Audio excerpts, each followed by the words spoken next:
Olá, pessoal. Muito boa noite a todos, amigos e amigas da página do Centro Espírita Francisco de Assis, de Varginha, Minas Gerais. Mais uma vez estamos aqui para a nossa reflexão de sábado e agradecemos a todos pela presença e rogando a Jesus que nos abençoe, a todos nós, presentes, encarnados e desencarnados. Abençoe os nossos lares e os nossos familiares. Eu gostaria de refletir hoje com vocês sobre a reencarnação e a justiça de Deus, que principalmente para aqueles que ainda não se animaram a aprofundar na doutrina espírita ou conhecer a doutrina espírita, gera muitas dúvidas e alguns maus entendimentos. Então, para começar, não foi a doutrina espírita quem inventou a reencarnação. A doutrina espírita, ela vem esclarecer de forma clara, detalhada, como a reencarnação, que é uma lei divina, é capaz de explicar claramente a justiça de Deus. A ideia da reencarnação, ela vem muito antes do nascimento de Jesus. Desde a civilização egípcia, há mais ou menos 3.000 anos antes do Cristo, ela já era aceita e propagada. E o próprio Jesus, nos seus ensinamentos e no objetivo, no bojo dos seus ensinamentos, nós encontramos a comprovação da reencarnação. Até porque os ensinamentos de Jesus, todos eles têm como base a vida futura. Sem a vida futura, perde-se o sentido dos ensinos de Jesus. E a reencarnação permite esta vida futura. Sem a vida futura, como ficariam aquelas pessoas que viveram antes de Jesus, que não tiveram a oportunidade de conhecer seus ensinos? E uma das coisas que mais gera dúvidas, principalmente entre aquelas pessoas que não estudam ou desejam estudar a doutrina espírita, que sempre nos perguntam, é que eles não aceitam a reencarnação, essa ideia, porque não entendem como que um espírito pode voltar no corpo de uma outra pessoa. Então eles pensam, como o espírito Fábio vai voltar no corpo do João. Mas não é assim, né? O espírito Fábio não volta no corpo do João. A reencarnação é a volta do espírito a um novo corpo físico. Então o espírito não entra, né, no corpo de outra pessoa. Nós somos ligados a um novo corpo, isto é, a um corpo sem nenhum espírito. Somos ligados a esse novo corpo vibratoriamente, magneticamente, fluidicamente. E isso se dá no momento da concepção, em que o espermatozoide fecunda o óvulo. Então é nesse momento é que as primeiras ligações do espírito com aquele corpo novo. A partir desse momento existe vida em desenvolvimento no útero materno. E a reencarnação, ela vem explicar claramente a justiça de Deus. Porque se nós analisarmos a vida a partir de uma única existência, nós não conseguimos compreender como Deus, a inteligência suprema do universo, pode ser justo. Vamos pensar a nível de uma única existência.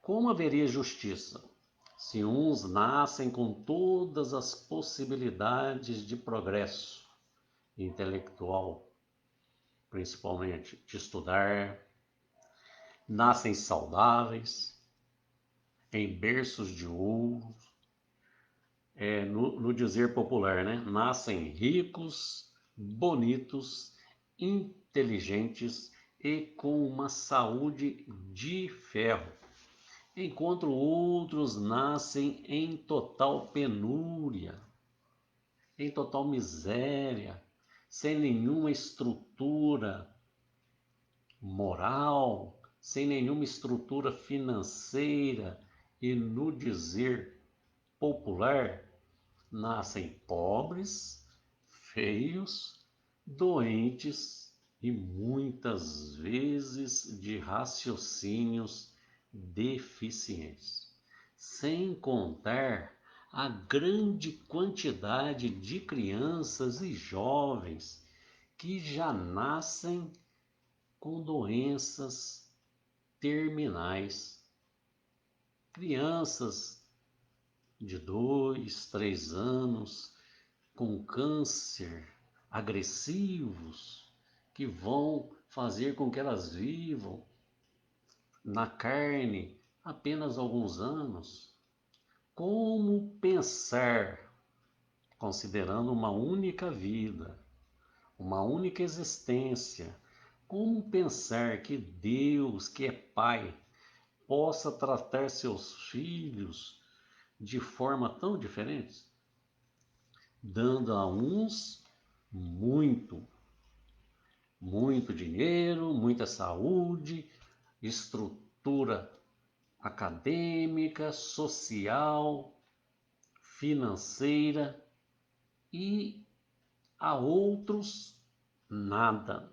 E pedindo a todos esses seus filhos, aqui ele deu muito e aquele deu nada. Pedindo a eles, a todos, o mesmo objetivo, que é o que Jesus pediu, né? Chegar à perfeição. Lembrem-se que Jesus, lá no capítulo 5, versículo 48 de Mateus, ele vem nos orientar dizendo: sejam perfeitos, como o vosso Pai Celestial o é. Então, considerando essa única existência, como poderíamos entender isso? Nem um pai humano, que é cheio de dificuldades e deficiências e imperfeições, trata os seus filhos com tamanha diferença. Nós, como pais, procuramos dar aos nossos filhos uma forma justa de estudar, de trabalhar, uma forma moral que aplicamos para uns, aplicamos para todos. Então, se nós, cheios de imperfeições, tentamos fazer de forma justa para com os nossos filhos, o que dizer de Deus, que é a suprema inteligência, suprema justiça, amor e bondade? Outro ponto a considerar: Jesus nos informa que ele é o caminho, a verdade e a vida. Como ficariam as pessoas que faleceram antes da vinda de Jesus e que não conheceram a sua mensagem. Ainda pensando numa única existência, né? Como ficará os índios que ainda na atualidade nunca tiveram contato com a civilização e nunca ouviram falar de Jesus? Só a reencarnação é capaz de explicar isso e explicar a justiça divina. Porque pela reencarnação, pela volta do espírito num corpo novo, todos evoluem, independente do lugar e posição em que se encontram. Pela reencarnação, todos conhecerão a mensagem do Cristo. Aqueles que faleceram antes dele voltarão em um novo corpo e conhecerão a mensagem do Mestre, a mensagem trazida por ele e pelos mensageiros enviados por eles.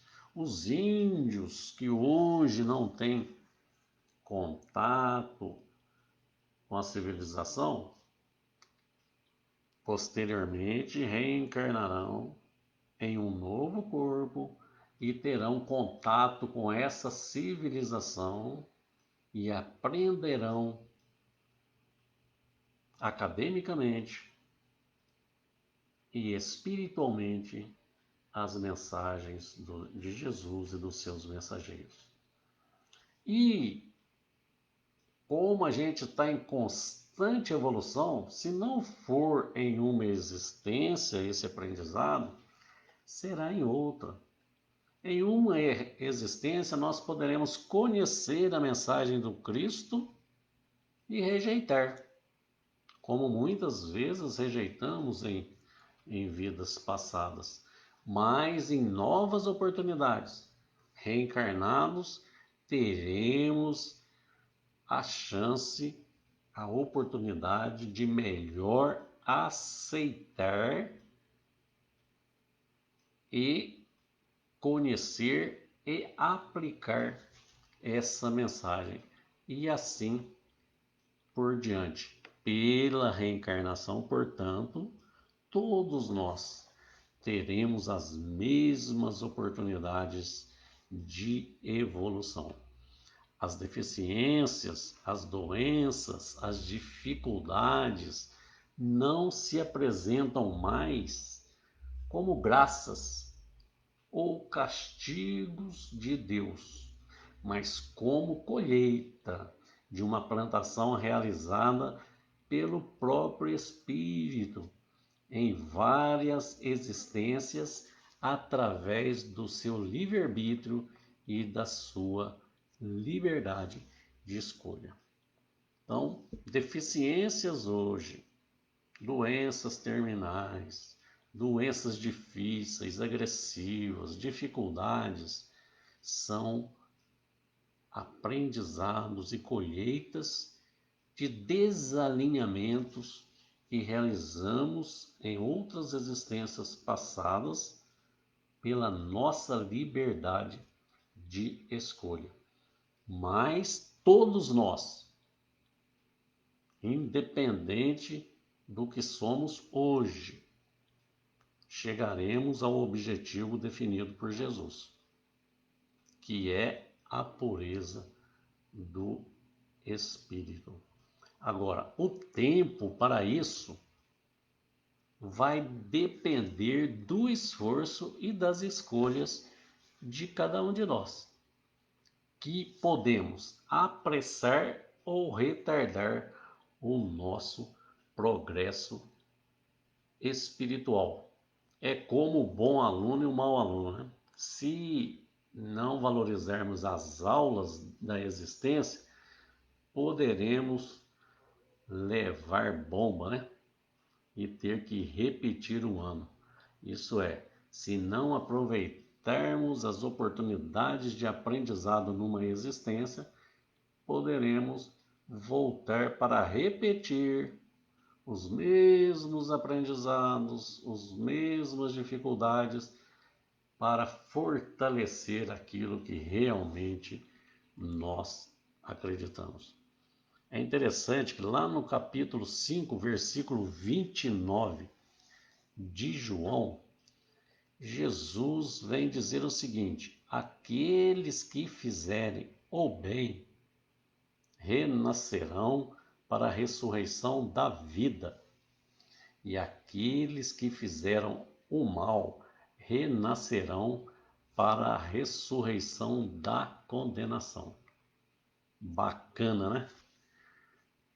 Por que é bacana? Porque tanto aqueles que fizeram o bem quanto aqueles que fizeram o mal renascerão.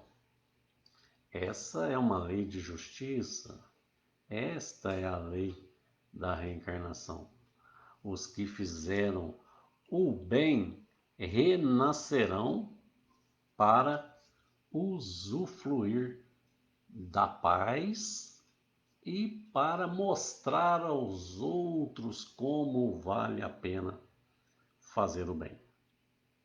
Sente-se muito bem quem faz o bem.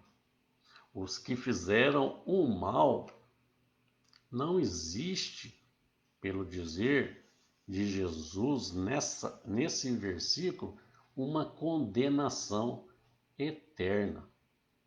Porque João registra o seguinte: aqueles que fizeram o mal renascerão também para a ressurreição da condenação. Que condenação? A condenação que eles infligiram a eles mesmos, ou que nós infligimos a nós mesmos, pelas más escolhas que fizemos. E nesse renascimento da condenação, nós vamos ter a oportunidade de realinhar caminhos, de refazer caminhos, de aproveitar melhor a existência que Deus nos concedeu. Por isso, nós que estamos aqui reencarnados, precisamos aproveitar muito bem essa bênção, porque não é fácil estar aqui reencarnados, né?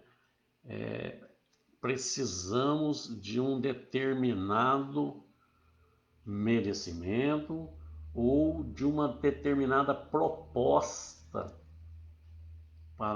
de avanço efetivo, a que muitas vezes propomos e não cumprimos, né? Então, lá na questão 860 do Livro dos Espíritos, nós encontramos a espiritualidade superior dizer para Allan Kardec que o único objetivo da vida é fazer o bem. Então, a nossa grande missão no planeta Terra, a nossa grande missão nessa existência é muito simples. O único objetivo é fazer o bem. E para fazermos o bem, precisamos nos transformarmos para o bem, já que ainda não nos conscientizamos desse objetivo da existência. Então, como aproveitar bem a reencarnação? Às vezes, nós ficamos muito preocupados em fazer grandes prodígios. Outros estão preocupados em saber qual é a sua missão, porque pensa que essa missão é uma coisa grandiosa a nível material.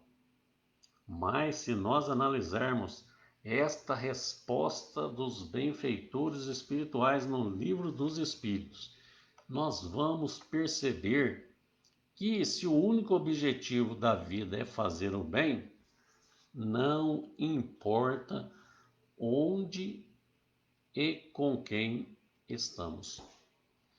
Nós vamos até perceber que dentro do lar, com os nossos familiares, aqueles que nos rodeiam, ali já está quase ou até mais do que 70% do nosso projeto reencarnatório. Então não é preciso ir muito longe, não. Mesmo estudando a doutrina espírita, a gente acha que tem que realizar grandes obras, mas é no lar é que nós vamos rever posicionamentos, rever desavenças, vamos perdoar e sermos perdoados e nos auto-perdoarmos. É ali, nessa convivência, nesse cadinho purificador, é que nós vamos nos reajustarmos, nos realinharmos e continuar a nossa construção de um espírito melhor. Por isso, meus amigos e minhas amigas, vamos aproveitar essa bênção de estarmos aqui reencarnados, porque sabemos que essa bênção está cumprindo o objetivo da justiça de Deus, para que possamos avançar no desenvolvimento e na moral, adquirindo asas que nos permitam voar mais alto e mais feliz. Allan Kardec sintetizou de forma magnífica o objetivo da criação: nascer, viver, morrer, renascer ainda e progredir sempre. Tal é a lei, escreveu Kardec. E Emmanuel, através da psicografia de Chico Xavier, arremata: nós que retornamos à Terra temos a finalidade de ampliar os valores do bem cada vez mais. É indispensável corrigir-nos naquilo que erramos. É preciso replantar o bem que relegamos ao relaxamento no passado. Deixamos as ervas daninhas tomar conta do nosso campo de semeadura.